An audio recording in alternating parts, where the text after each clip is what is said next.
श्री गणेशाय नमः। ओम श्री परमात्मने नमः।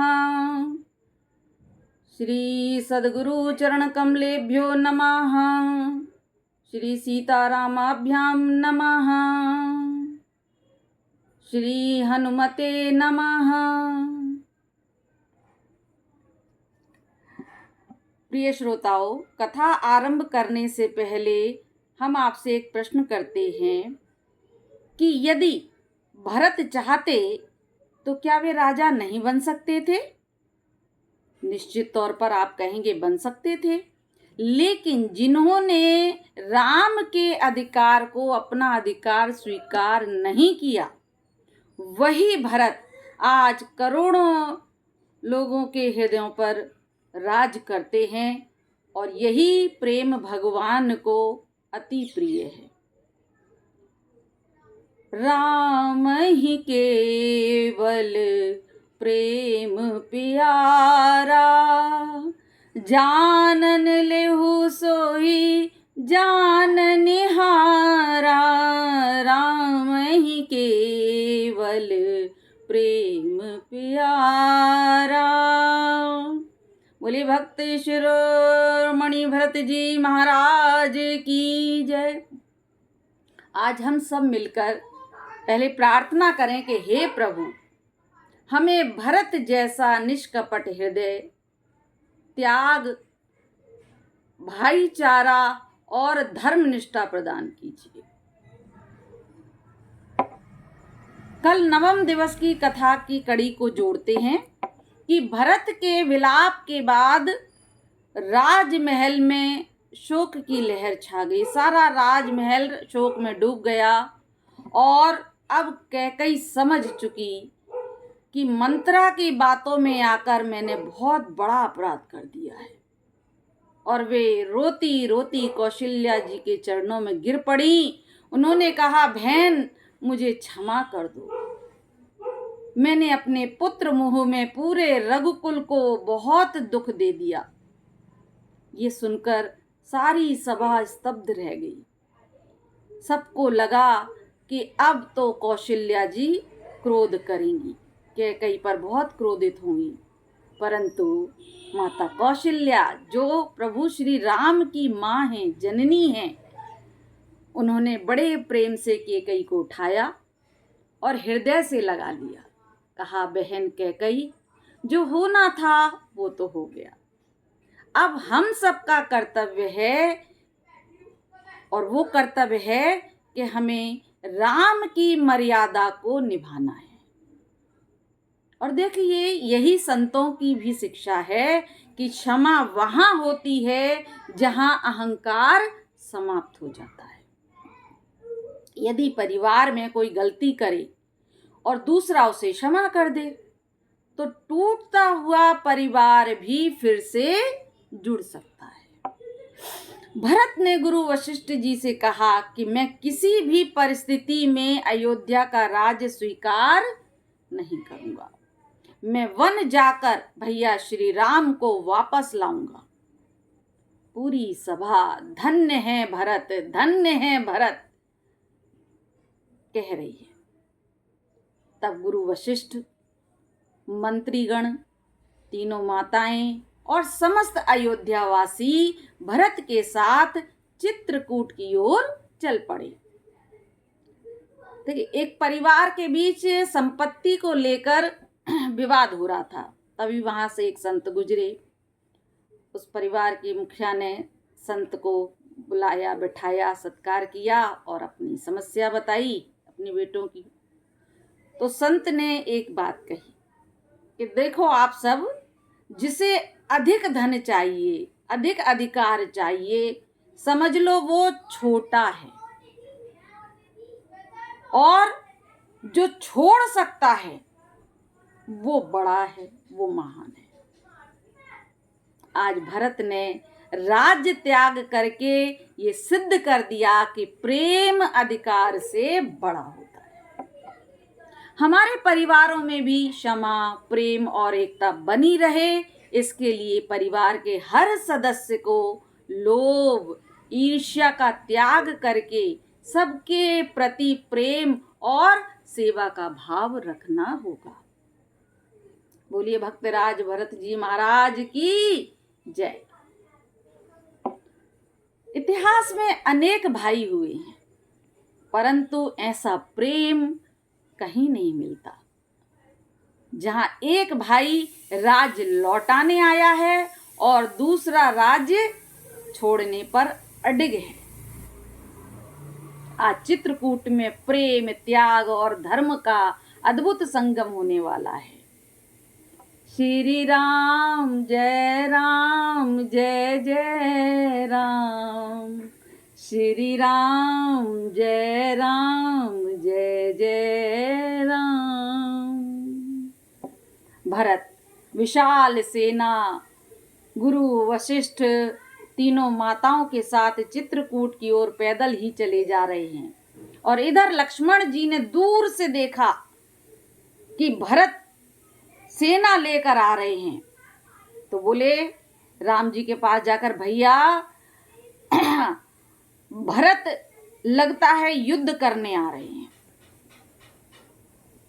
श्री राम मुस्कुराए, बोले लक्ष्मण, भरत का हृदय गंगा जल की तरह निर्मल है। वह प्रेम लेकर आ रहा है, युद्ध नहीं। और कुछ ही क्षणों बाद भरत दौड़ते हुए आए और श्री राम के चरणों में दंडवत लेट गए हैं, चरण पकड़ लिए हैं। दोनों भाइयों की आंखों से अविरल अश्रुधारा बह रही है।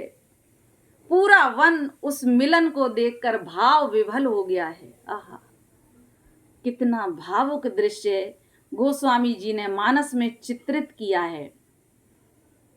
भेंटत भरत अतहि अति प्रीति, प्रेम मगन दो भय अतिथि। दोनों एक दूसरे की बाहों में आलिंगन कर रहे हैं, भरत चरणों पर गिरे पड़ रहे हैं और बरबस लिए उठायुर, लाए कृपा निधान। भरत राम की मिलन लखी, बिसरे सवही अपान। सब लोग सुध बुध भूल गए, बस देख रहे हैं तो भरत और राम का अद्भुत मिलन। इस प्रसंग से ये जीवन संदेश मिलता है कि सच्चा प्रेम कभी स्वार्थ नहीं देखता। जहां प्रेम है वहां अधिकार की लड़ाई नहीं होती।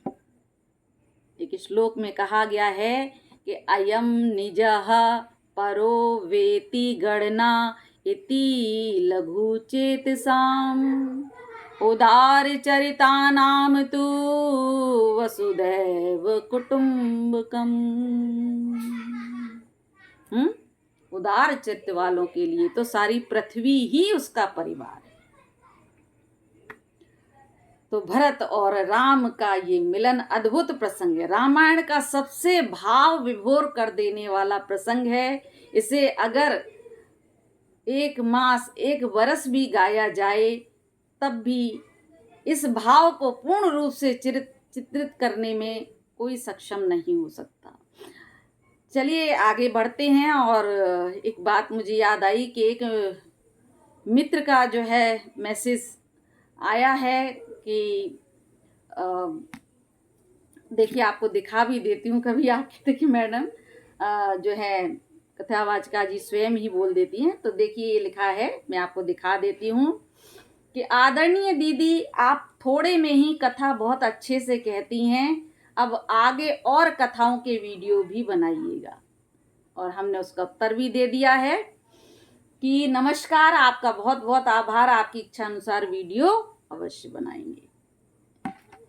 तो आप लोग भी कमेंट में बताया करें कि आपको हमारी कथा कैसी लग रही है। और इस बात को ध्यान में रखकर कि मात्र हमें 10 से 15 मिनट मिलते हैं बोलने के लिए, और हम चाहते हैं कि जो उसका निचोड़ है, जो सार है, वो हम आपको बता दें। तो आप लोग भी बताइए कि कौन सी कथा के वीडियो हम बनाएं, आपको डालें, या किस तरह का कंटेंट आप चाहते हैं, अवश्य बताइएगा। एक और है, इसमें आपको दिखाती हूँ। इंग्लिश में उन्होंने लिखा था कि respected madam, I want to tell you, your voice is so cool and calm, and we all want your videos. Dash dash dash dash. क्या? चलिए, टाइम जो है आप लोग भी कमेंट में बताएंगे ज़रूर, और मेरे चैनल को सब्सक्राइब करें, लाइक करें, शेयर करें। ये भी आपका मेरे जो है एक दान है। चलिए, भरत लाल ने राम जी से बहुत अनुनय विनय की। तब श्री राम ने उत्तर दिया कि भरत, पिता के का वचन ही मेरा धर्म है। 14 वर्ष पूरे होने पर ही मैं अयोध्या वापस लौटूंगा, उससे पहले मैं अयोध्या वापस नहीं आ सकता। भरत ने बहुत विनती की, हाँ, पर राम जी ने कहा कि नहीं। तब भरत ने प्रभु से उनकी चरण पादुकाएं मांगी हैं कि आप अपनी चरण पादुकाएं दे दीजिए, वही जो है आपकी अनुपस्थिति में अयोध्या पर शासन करेंगे। आइए अब उस अद्भुत घटना का श्रवण करिए जिसने संसार को सिखाया कि सत्ता से भी बड़ा धर्म होता है। भरत ने हाथ जोड़कर कहा कि भैया, अयोध्या आपके बिना तो शमशान है, कृपया लौट चलिए। इस पर श्री राम जी ने प्रेम पूर्वक अपनी चरण पादुकाएं भरत को अर्पित की हैं, और कल्पना कीजिए उस दृश्य की। आज भरत उन खड़ाओं को अपने सर पर रखकर अयोध्या लौट रहे हैं, परंतु महल नहीं गए। उन्होंने नंदी ग्राम में कुटिया बनाई, राजसी वस्त्र त्याग दिए और तपस्वी की भांति रहने लगे। वे स्वयं को राजा नहीं, राम का सेवक मानते हैं। ध्यान दीजिए, सच्चा नेतृत्व अधिकार से नहीं, उत्तरदायित्व से चलता है। पद का सम्मान तभी है जब वह धर्म के अधीन हो। तो भरत का चरित्र हमें क्या सिखाता है? भरत का चरित्र हमें सिखाता है कि सेवा ही सर्वोच्च शासन है। एक संत ने कहा कि जिसे कुर्सी से प्रेम हो वो नेता कभी नहीं बन सकता, और जिसे कर्तव्य से प्रेम हो वही समाज का सच्चा मार्गदर्शक होता है। और भरत इसका जीवंत उदाहरण है। कथा में आगे चलते हैं। हाँ, संसार में अनेकों स्त्रियां हुई हैं, परंतु एक स्त्री ऐसी थी जिनके तप के आगे स्वयं ब्रह्मा, विष्णु और महेश भी नतमस्तक हो गए, बालक बन गए। आज हम माता अनुसुईया के चरित्र को थोड़ा श्रवण करें, जिनके चरणों में बैठकर स्वयं जगत जननी माँ सीता मैया ने गृहस्थ धर्म का अमूल्य ज्ञान प्राप्त किया। बोलिए सती अनुसुईया माता की जय। चित्रकूट से आगे बढ़ते हुए श्री राम, सीता जी और लक्ष्मण महर्षि अत्रि के आश्रम में पहुंचे हैं। आश्रम में अद्भुत शांति थी। पक्षियों का मधुर कलरव, चारों ओर वेद मंत्रों की ध्वनि और तपस्वियों का तेज वातावरण से दिव्य जो है वो स्थान बना हुआ है। महर्षि अत्रि ने भगवान श्री राम का स्वागत करते हुए कहा कि प्रभु, आज मेरा आश्रम धन्य हो गया। माता अनुसुईया ने बड़े प्रेम पूर्वक सीता मैया को अपने समीप बिठाया। महर्षि अत्रि की पत्नी अनुसुईया पतिव्रत धर्म की सर्वोच्च प्रतिमूर्ति है। कथा आती है कि एक बार देवर्षि नारद ने उनकी महिमा का वर्णन त्रिदेवों की पत्नियों के सामने, माता पार्वती, माता लक्ष्मी और ब्रह्माणी के सामने कर दिया। अब स्त्री को थोड़ा सा दूसरी स्त्री की प्रशंसा सुन के आती है भावना, तो उन्होंने क्या किया, तीनों ने अपने अपने पति त्रिदेवों को परीक्षा लेने के लिए भेजा। अब परीक्षा लेने के लिए ब्रह्मा, विष्णु, महेश साधु का वेश बनाकर अनुसुईया माता के आश्रम में आए और भिक्षा मांगी। माता अनुसुईया ने भिक्षा देनी चाहिए तो उन्होंने कहा कि हमें ये भिक्षा नहीं चाहिए। तो क्या भिक्षा चाहिए? बोले हमें ऐसी भिक्षा मांगी, एक अद्भुत ही भिक्षा मांगी त्रिदेवों ने। हाँ, क्या भिक्षा मांगी? भिक्षा में कहा माता अनसुईया का स्तनपान करना मांगा। स्तनपान कौन करता है? माँ का बच्चा। संतान स्तनपान करती है। लेकिन त्रिदेव मांग रहे हैं ये बात। तो अतिथि देवो भव, इस हमारे जो भारतीय संस्कृति का मूल मंत्र है, इसका पालन करते हुए माता अनसुईया ने अपने तपोबल से तीनों देवों को गोदी का बालक बना दिया और वात्सल्य पूर्वक उनको स्तनपान कराया है। तब देवियों ने आकर क्षमा मांगी। त्रिदेवों ने प्रसन्न होकर उन्हें वरदान दिया है। माता अनसुईया ने सीता जी से कहा है कि पुत्री, पति पत्नी का संबंध केवल सुख का संबंध नहीं होता है, धर्म का भी संबंध है। सुख में साथ देना सरल है, परंतु विपत्ति आने पर, कठिनाइयों आने पर साथ निभाना ही सच्चा पतिव्रत है।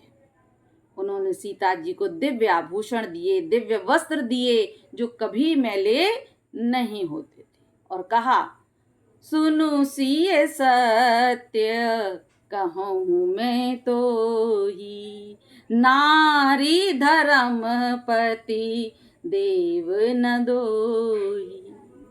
देखिए, आज परिवार टूट रहे हैं। क्यों टूट रहे हैं? इसलिए टूट रहे हैं क्योंकि अधिकार अधिक हैं, कर्तव्य कम।